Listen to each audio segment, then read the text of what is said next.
हे म्हणजे काय, पंतप्रधान मोदी साहेबांपेक्षा फार मोठा नेता ना काय, म्हणून सगळं अख्खा हिंदुस्थान घाबरलाय त्या जरांग्याला.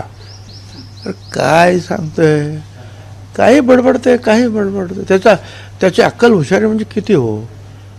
तो नाशकात येऊन बोलतो की इथे ओपनची जागा आहे, ओबीसीनी का लढाव. बीडमध्ये जातो, ही ओपनची जागा आहे, मग तुम्ही ओबीसी इथं का लढता. मग त्याला हेही कळत नाही की ओबीसींना विधानसभेत लोकसभेत आरक्षण नाही.